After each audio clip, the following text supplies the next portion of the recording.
Hello my dear student, this is Amit Tripathi, your physics teacher. You are welcome in my class. Guys, today topic that is the graphical representation of motion. In last videos you have learned about the speed, velocity, distance, displacement, acceleration, uniform acceleration, non-uniform acceleration. Guys, today we are going to represent the motion of any object with the help of graph. That means there are two type of representations of the graphical representation of motion. That means you will draw the graph between distance and time or displacement and time, and second one is the velocity and time. So first we discuss distance time graph or displacement time graph. The first one is distance or displacement time graph. There are three cases in distance time graph. The first one is case 1, when the object is in rest. First one is when the object is in rest. So on the x-axis we represent the time. This is in second, and on the y-axis we represent the distance, and this is in meter. You all are know the unit of the distance is meter and the unit of the time is second. The object is in rest position. What is the meaning? This means when you observe, the object will have cover some distance. That means suppose that कोई object आपका यहाँ पे था, यहाँ पे ये rest position पे था, तो इस समय इसकी जो इनिशियल स्पीड थी वो क्या थी? 0 थी. क्लियर?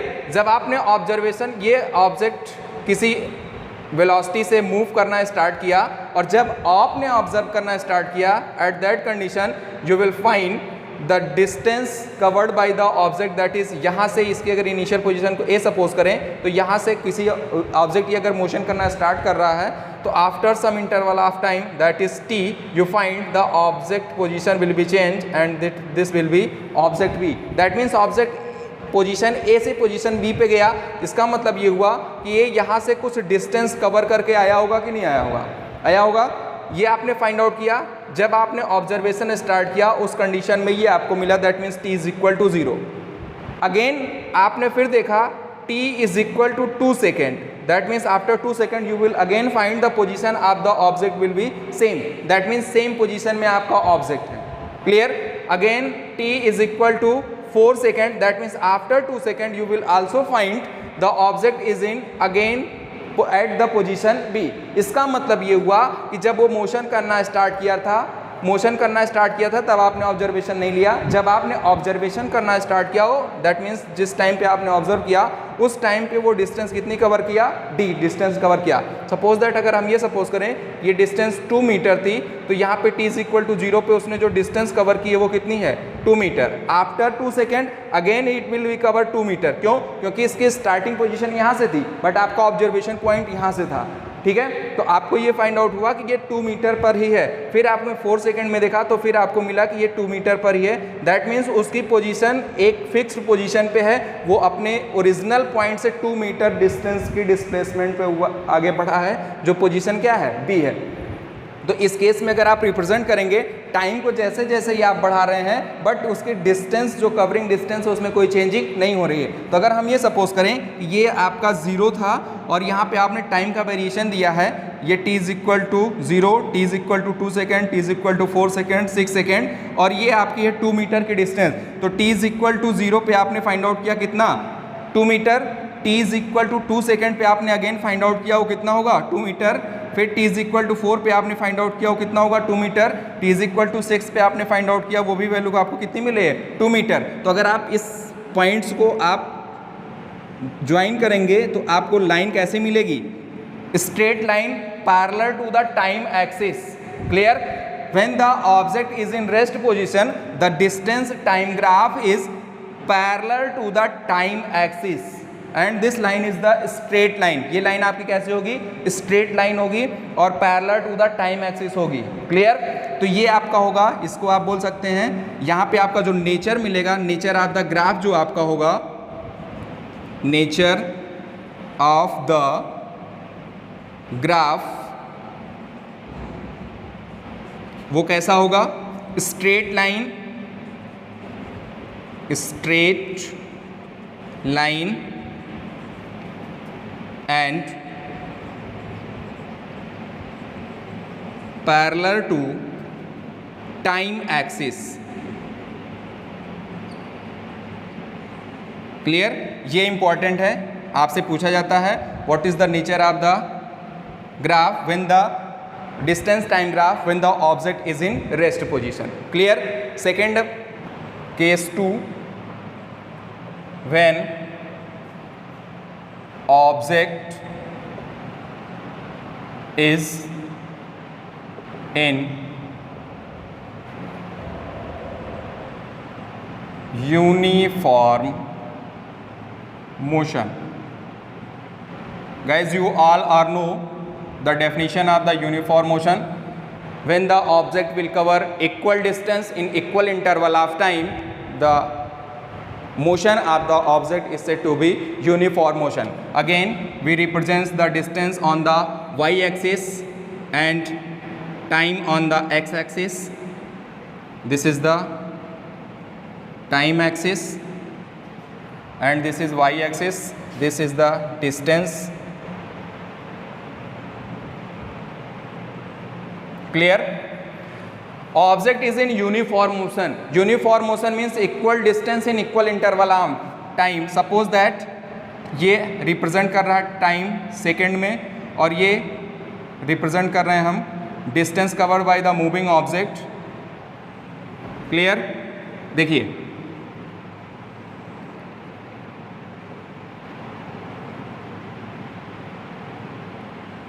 हमने ये सपोज किया t is equal to 0 second, 2 second, 4 second, 6 second and 8 second. t is equal to 0 पे ऑब्जेक्ट किस में है? इनिशियल पोजीशन पे है, उसकी डिस्टेंस क्या होगी? 0 होगी. After 2 second it will cover 4 metre. Again it will cover next 4 second, next 2 second it will cover 4 metre. That means total 8 metre from the initial point. Again 2 second, next 2 second it will cover 4 metre. That means 12 metre from the initial point and this is the 16 metre from the initial point. अब इसमें आप observe करिए, इसके बीच की equal interval of time कितना है? 2 second. Clear? इसके बीच में आप ऑब्जर्व करेंगे यहाँ से यहाँ तक का, तो आपको इंटरवल क्या मिलेगा? 4 - 2 दैट इज 2 सेकेंड. अगेन इसके बीच का इंटरवल फाइंड आउट करेंगे तो आपको कितना मिलेगा? 6 - 4 दैट इज 2 सेकेंड. अगेन इसके बीच का interval that is 8 - 6 that is 2 second. Clear? Equal interval of time है, कितना है? 2 सेकेंड का. अब आप देखिए इक्वल डिस्टेंस कवर कर रहा है या नहीं. इसके बीच की जो डिस्टेंस होगी वो कितनी होगी? 4 मीटर. अगेन फिर इसके बीच की जो डिस्टेंस आपको मिलेगी वो कितनी मिलेगी? 8 - 4 दैट इज 4 मीटर. अगेन इसके बीच की डिस्टेंस जो कवर होगा वो 12 - 8 that is 4 metre. Again this is 16 - 12 that is 4 meter. That means it will cover equal distance in equal interval of time. Then you can say the object is in uniform motion. And your case, when the object is in uniform motion, what is the nature of the distance time graph? Guys, अब आप observe करिए, suppose that हम इसी पे represent कर रहे हैं. ये 0 है, ये t is equal to 2 second, t is equal to 4 second, t is equal to 6 second, t is equal to 8 second. Clear? हमने यहाँ पे रिप्रेजेंट किया, ये है 4, 8, 12, 16. क्लियर? तो अगर ये 4 है, this is 8, this is 12 and this is 16. You represent at 2 second the object will cover 4 metre. That means आपको पॉइंट जो मिलेगा वो क्या मिलेगा? ये पॉइंट मिलेगा. Clear? Again at 4 second the object will cover 8 metre from the initial point. That is, the point is this. Clear? Again at 6 the object will cover 12 meter distance from the initial point. This is 12 meter, and again you will find that is the 16 meter, next 2 second, that means next 8 second. Clear? Then you draw the line which is going from this point. This is represents a straight line.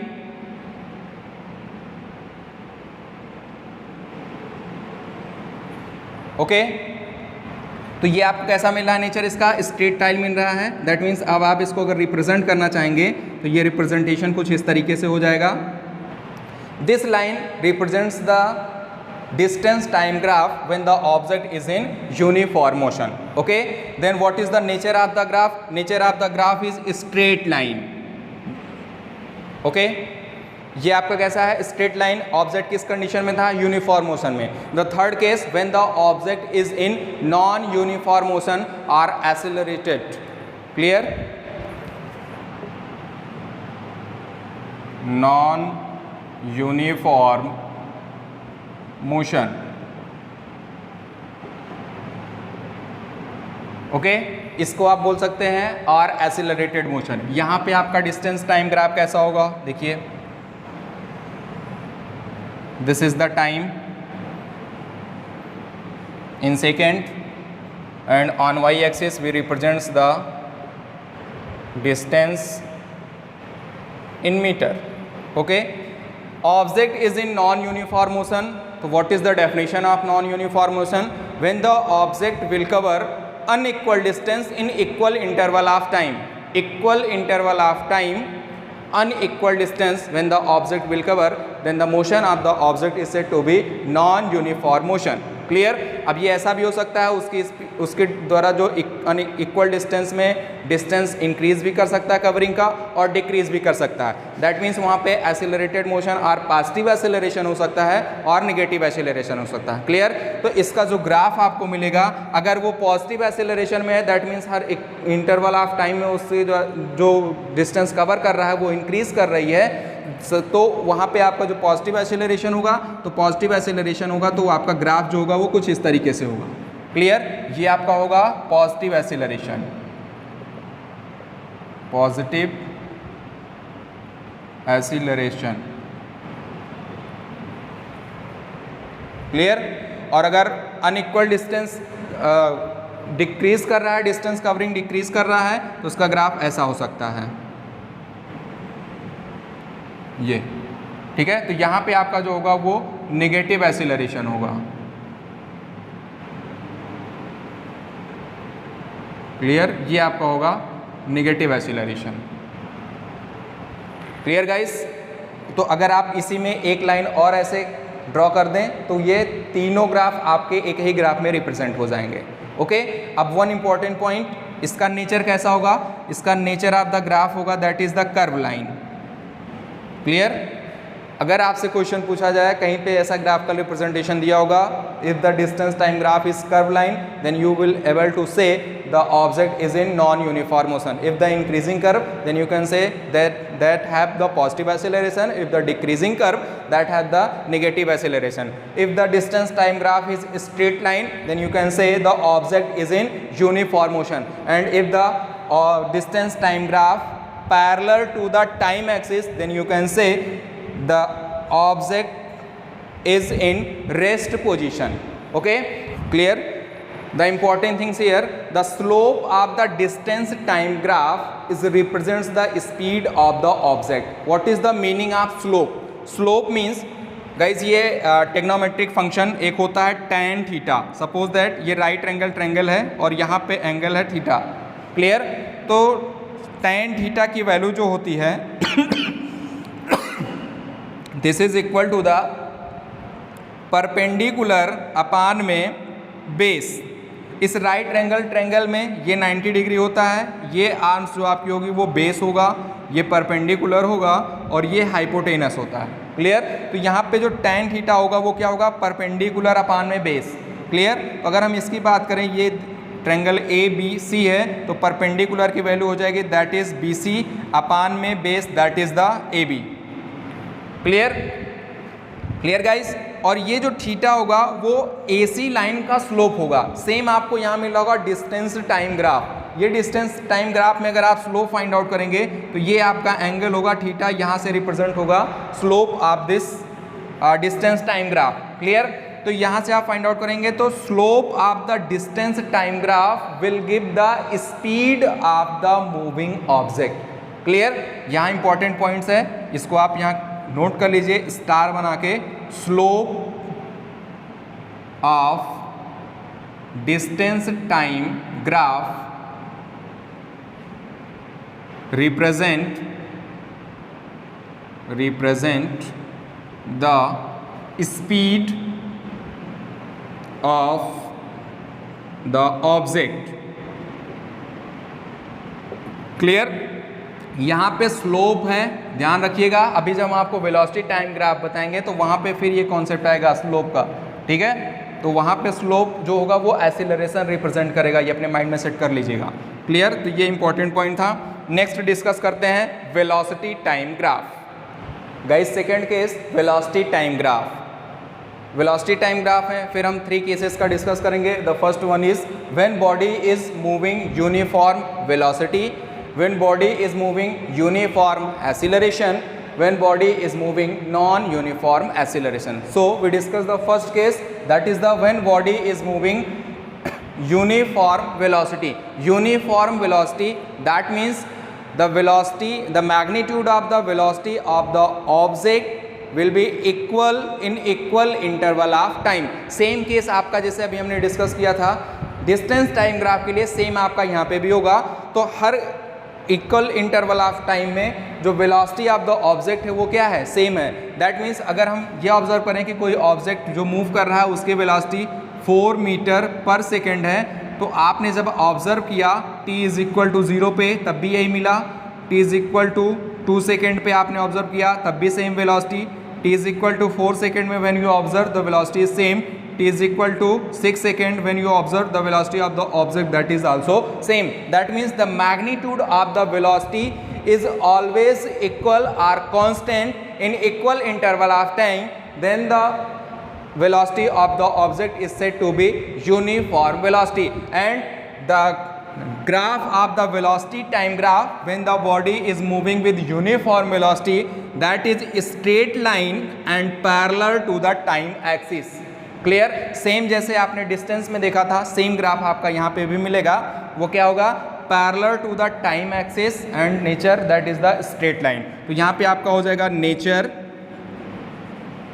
Of graph, what is the, that is the straight line axis. Clear? And one important things also here, area under velocity time graph. Area under velocity time graph, that means अगर हम ये observe करें कि ये आपका किसी particular interval of time आपने देखा क्या है t1, फिर आपने पर्टिकुलर इंटरवल ऑफ टाइम पे देखा कोई, दैट इज द t2। अगर हम ये सपोज करें कि इसकी वेलोसिटी v है तो यहाँ पे क्या हो जाएगा v1 और यहाँ पे क्या हो जाएगा v2, बट दोनों का मैग्नीट्यूड क्या है, सेम है। क्यों? क्योंकि velocity is the moving body having the uniform velocity. Okay, तो यहाँ पे आपको एरिया फाइंड आउट करना। अगर आप इसको देखें तो ये आपको क्या मिल रहा है, ये आपको मिल रहा होगा स्क्वायर शेप का, ये रेक्टेंगल भी हो सकता है, ट्रायंगल भी हो सकता है, जिसके एरिया का फार्मूला आपको पता होगा। क्लियर? तो अगर ये स्क्वायर शेप का है तो area of the square that is the A square, that is the arms square, side का स्क्वायर। क्लियर? रेक्टेंगल होगा तो लेंथ इंटू ब्रेड, ट्रायंगल होगा तो 1/2 बेस इंटू हाइट। क्लियर? वहाँ पे आप वैल्यू पुट करके फाइंड आउट कर सकते हैं। इस केस में एक्सीलरेशन की जो वैल्यू होगी वो क्या होगी, 0। क्यों? क्योंकि आपको पता है acceleration is equal to change in velocity upon में time, that means v minus u, that means final velocity minus initial velocity upon में टाइम, और दोनों की वैल्यू क्या है, सेम। v1 अपॉन में v1 is equal to v2, तो ये आपकी हो जाएगी v2 और ये हो गया क्या v1, दोनों का मैग्नीट्यूड सेम है तो इसका वैल्यू क्या हो जाएगा 0, और यहाँ पर हो जाएगा टाइम 0, तो टाइम कुछ भी रखेंगे तो वैल्यू आपको क्या मिलेगी 0। तो एक्सीलरेशन यूनिफॉर्म वेलोसिटी से अगर आपका ऑब्जेक्ट मूव कर रहा है तो उसका नेचर कैसा होगा, straight line parallel to the time axis, and acceleration in this condition that is the 0। Clear? और नेचर आपसे पूछा जाएगा तो ये आप बता सकते हैं। And area under velocity time graph is represents the displacement, sorry yes, displacement or distance of the moving object. Second case Second case, when body is moving uniform acceleration. What is the uniform acceleration? That means if the magnitude of the velocity of the object will change in equal magnitude in equal interval of time, then the acceleration of the moving object is said to be uniform acceleration. Clear? ये हमने आपको last class में बता रखा था. यहाँ पे आपका क्या होगा? Equal magnitude in equal interval of time. Suppose that देखिए मैं यहाँ पे बात करता हूँ, ये t इज इक्वल टू क्या है? 0. या सपोज ये टाइम है, सेकेंड में हमने ऑब्जर्व किया, और ये वेलोसिटी मीटर पर सेकेंड में. क्लियर?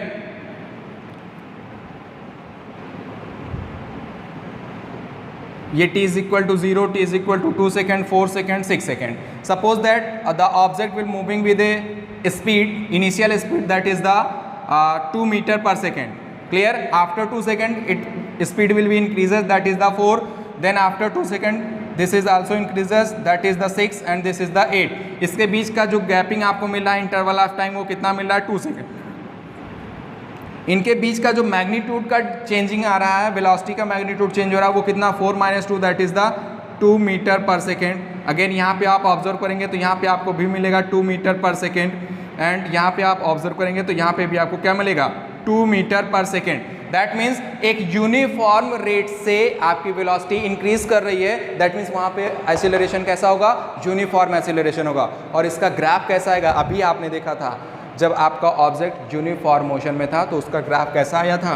उसका ग्राफ आया था स्ट्रेट लाइन. सेम आपका nature of the graph same होगा, स्ट्रेट लाइन. क्लियर? तो velocity time graph when the object will moving uniform acceleration, that is the straight line. Clear? तो यहाँ पे आपका हो जाएगा nature straight line. Clear guys? Once again one important things, वहाँ पे आपने स्लोप फाइंड आउट किया था, यहाँ पे भी स्लोप फाइंड आउट करेंगे. डिस्टेंस टाइम ग्राफ में slope of the distance time graph will give the speed of the moving object, and the slope of the velocity time graph will give the acceleration of the moving object. Important point ये है, slope of the velocity time graph represent the acceleration. Clear? ये important point है, इसका use हम करेंगे derivation of equation of motion में by the graphical method. Clear? And next topic, next case, when body is moving non uniform acceleration. Non uniform acceleration means the magnitude of the velocity of the object will change in unequal amount in equal interval of time. The acceleration of the moving object is said to be non-uniform motion. Clear? तो non-uniform motion तो आपका वो increasing भी हो सकता है, that means velocity increase भी कर सकती है और velocity decrease भी कर सकती है.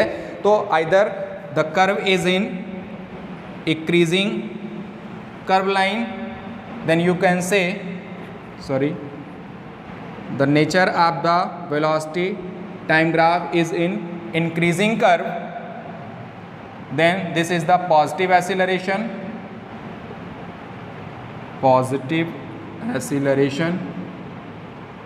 and if the curve of the velocity time graph is in decreasing curve, this is the negative acceleration.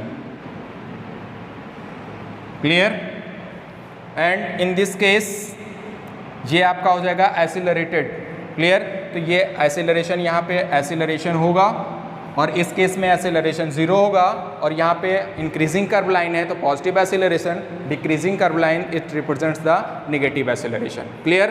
तो यहाँ से भी आपको 2 पॉइंट्स मिले. The first one is area under velocity time graph is represents the distance or displacement covered by the moving object, and slope of the velocity time graph will give the acceleration. Clear? तो ये था positive graphical representation of motion, that means distance time graph and velocity time graph. I hope आपको ये समझ में आया होगा. कोई कन्फ्यूज़न है, कोई डाउट है तो आप हमसे पूछ सकते हैं. Thank you guys.